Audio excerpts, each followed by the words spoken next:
आगाज में खबर है कि टांग में भारतीय प्रॉक्सी फितना खवारिज की मौजूदगी की इत्ला पर सिक्योरिटी फोर्सेस का इंटेलिजेंस बेस्ड ऑपरेशन, शदीद फायरिंग के तबादले में 8 भारतीय स्पॉन्सर खवारिज हलाक।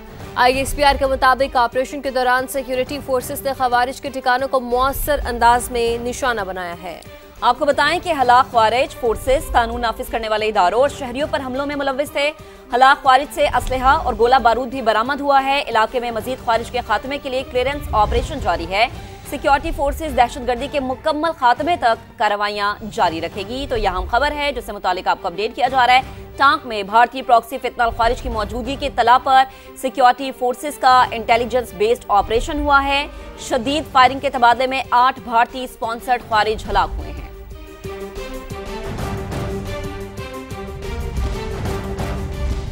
रियासत की रिट चैलेंज करने पर तहरीक लब्बैक पाकिस्तान कलअदम करार। वजारत दाखिला ने पाबंदी का नोटिफिकेशन बहाल कर दिया। TLP फर्स्ट शेड्यूल में शामिल है। फैसला इंसदाद दहशतगर्दी एक्ट के तहत किया गया। वजारत दाखिला ने हतमी रिपोर्ट वजारत कानून और इलेक्शन कमीशन को भिजवा दी है। पंजाब हुकूमत की सिफारिशात भी शामिल है। वजारत दाखिला का जारी होने वाला नोटिफिकेशन भी रिपोर्ट का हिस्सा बनाया गया है। कलअदम TLP के खिलाफ रेफरेंस दायर करने की तैयारी भी शुरू कर दी गई है। मजीद जानते हैं इस्लामाबाद में समा के नुमाइंदा खुसूसी कमरुल मुनव्वर से। जी कमर, अपडेट कीजिएगा। जी बिल्कुल, वजारत दाखिला की जानिब से आज नोटिफिकेशन जारी किया गया है। इस नोटिफिकेशन में कहा गया है कि वफाकी काबीना जो है उसने रीज़न दी है कि वजारत जो दाखिला है उन्होंने हवाले से कार्रवाई की, जबकि जो पंजाब हुकूमत है उनकी जानिब से भी एक मरासला जो है वो लिखा गया था जिसमें ये रिकमेंड किया गया था कि कलअदम करार दिया जाए TLP को। उसके बाद आज बाकायदा नोटिफिकेशन जो है वो जारी कर दिया गया है। मैं आपको बताऊँ कि वजारत दाखिला का नोटिफिकेशन जारी होने के बाद अब कलअदम तंजीम करार पाने के बाद TLP के नाम को इस्तेमाल करना जो है वो ममनू होगा। ओहदेदारान माजूल करार दिए जाएंगे। इसके अलावा दफातर सील होंगे। इलेक्शन कमीशन में रजिस्ट्रेशन की मनसूखी की दरख्वास्त जो है वो की जाएगी, जबकि इस हवाले से सियासी और समाजी सरगर्मियाँ, जल्द से जुलूस, चंदा जमा करना और सोशल मीडिया पर तंजीमी दफातर चलाना जो है ये सब कुछ गैर कानूनी होगा।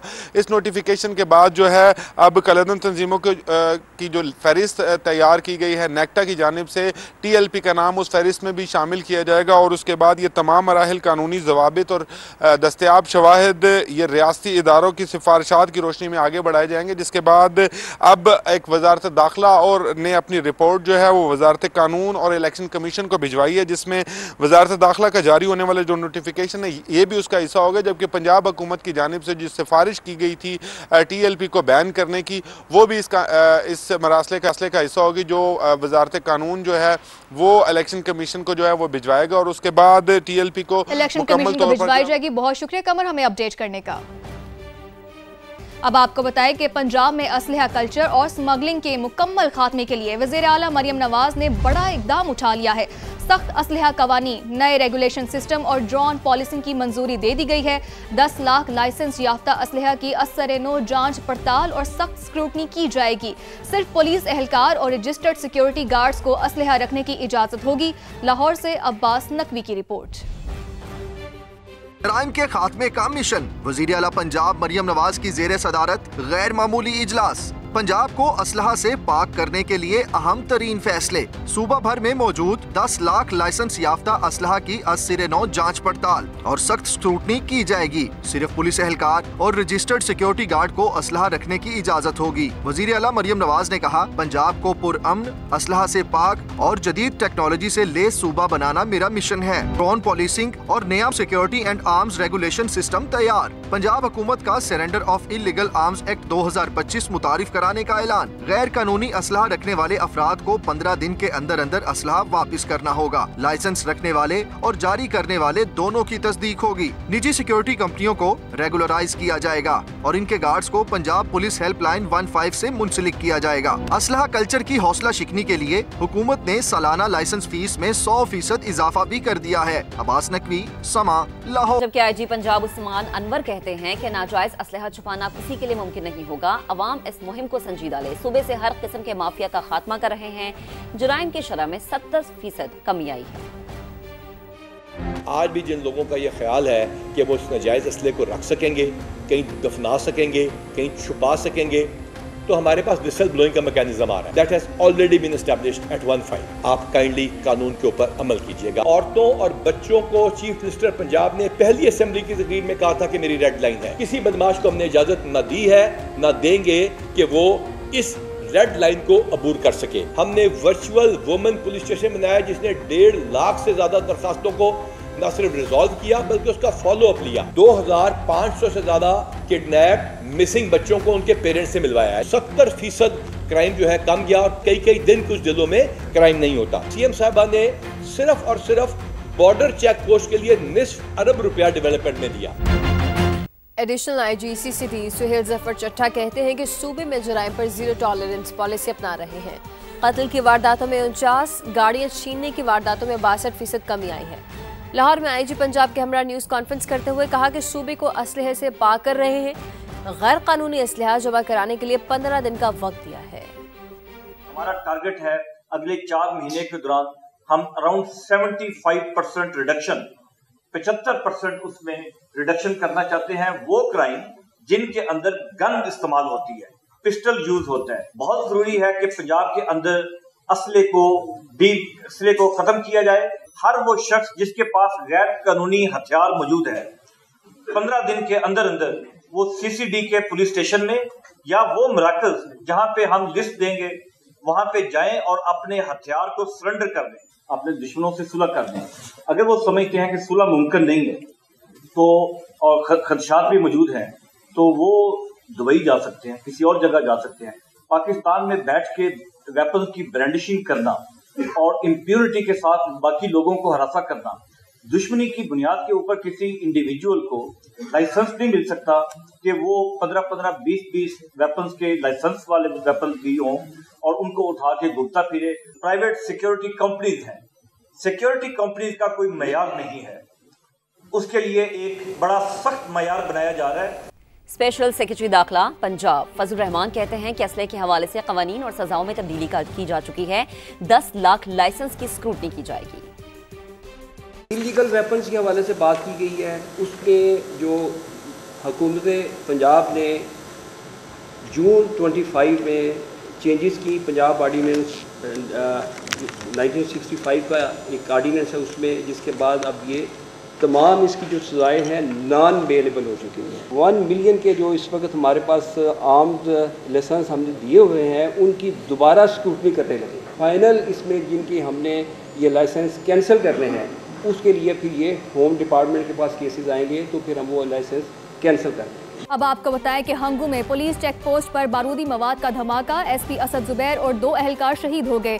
पुलिस ने इलाके को घेराव में ले लिया है। डीपीओ हंगू के मुताबिक धमाके का निशाना बनने वाली गलमीना चेक पोस्ट खाली थी।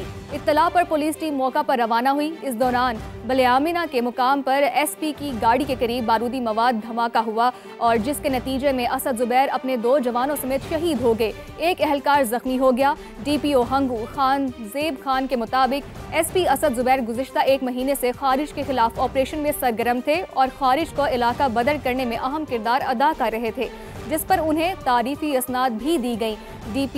DIG कोहाट अब्बास मजीद मरवत कहते हैं कि एसपी असद जुबैर बहादुर अफसर थे, धरती की खातिर जान कुर्बान की।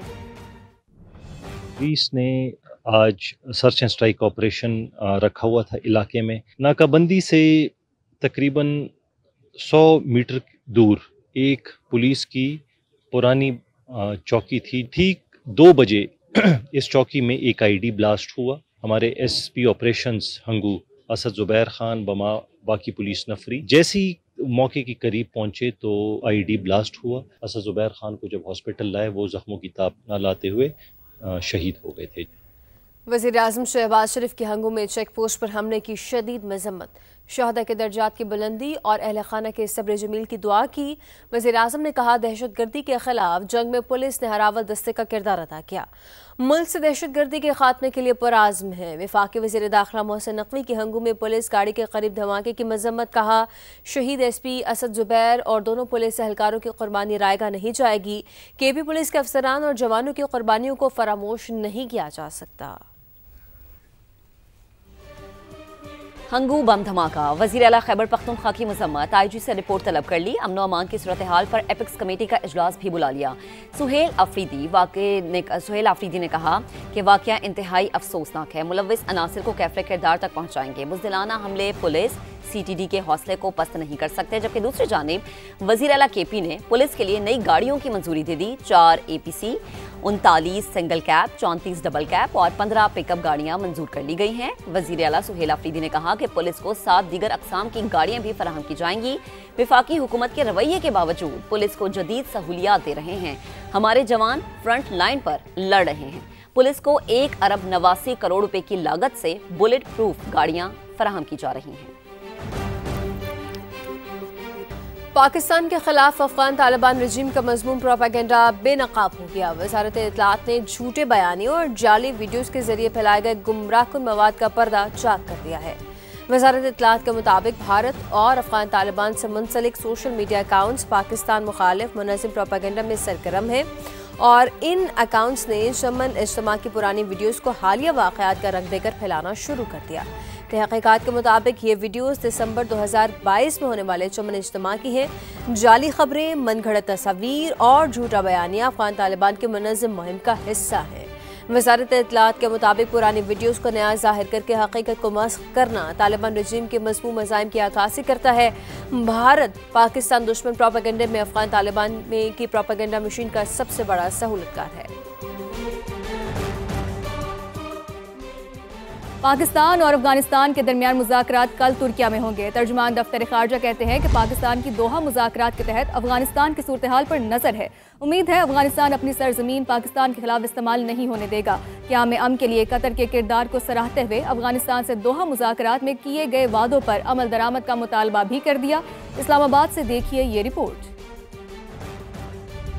ताहिर हुसैन इंदराबी की बतौर तर्जमान दफ्तर खारजा पहली हफ्तावार न्यूज़ ब्रीफिंग। 19 अक्टूबर 2025 को दोहा में तय पाने वाले पाकिस्तान अफगानिस्तान अमन मुआहदे का खैर मकदम किया। कहा यह मुआहदा खित्ते में अमन इस्तेकाम यकीनी बनाने की पहली मुस्बत पेशरफ्त है। पाकिस्तान हमेशा से अमन का हामी रहा और रहेगा। उम्मीद है अफगान अबूरी हुकूमत भी जिम्मेदारी का मुजाहरा करेगी।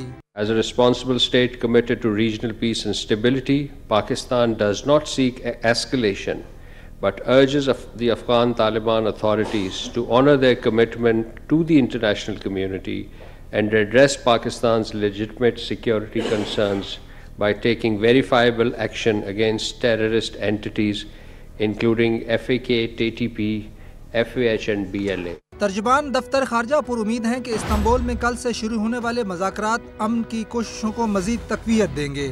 Pakistan also look forward to the establishment of a concrete and verifiable monitoring mechanism in the next meeting to be hosted by Turkey in Istanbul on 25th October 2025 to address the menace of terrorism emanating from Afghan soil towards Pakistan and prevent any further loss of life of Pakistanis.